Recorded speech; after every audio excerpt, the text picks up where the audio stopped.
Hey guys, welcome back to the channel Techado again, and in this video it's a very short video and it's going to be how to reset your Nintendo Switch OLED before you give it away, or like you just want to delete everything and you want to restart everything.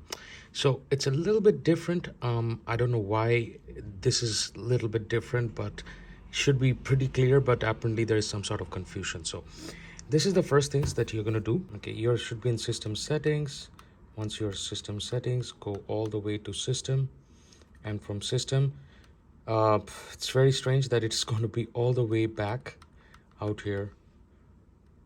Go all the way down, go to formatting option.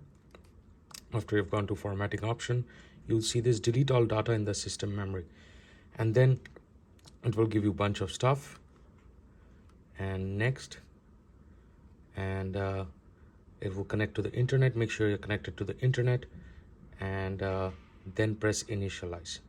So that will show your ETA, and we'll be coming back after 10 minutes. Once it's completed, go ahead and press the power button on the top. Once you have press the power button, it will log back in again, and you will see that's your brand new Nintendo Switch. Alrighty, now since it's in setup section, that will be all from the channel Techado. I hope you enjoyed this video. So do show me love by giving me a big thumbs up in that like area, and also comment down below if this actually helped you or not. So take care. See you folks on another episode. Till then, sayonara.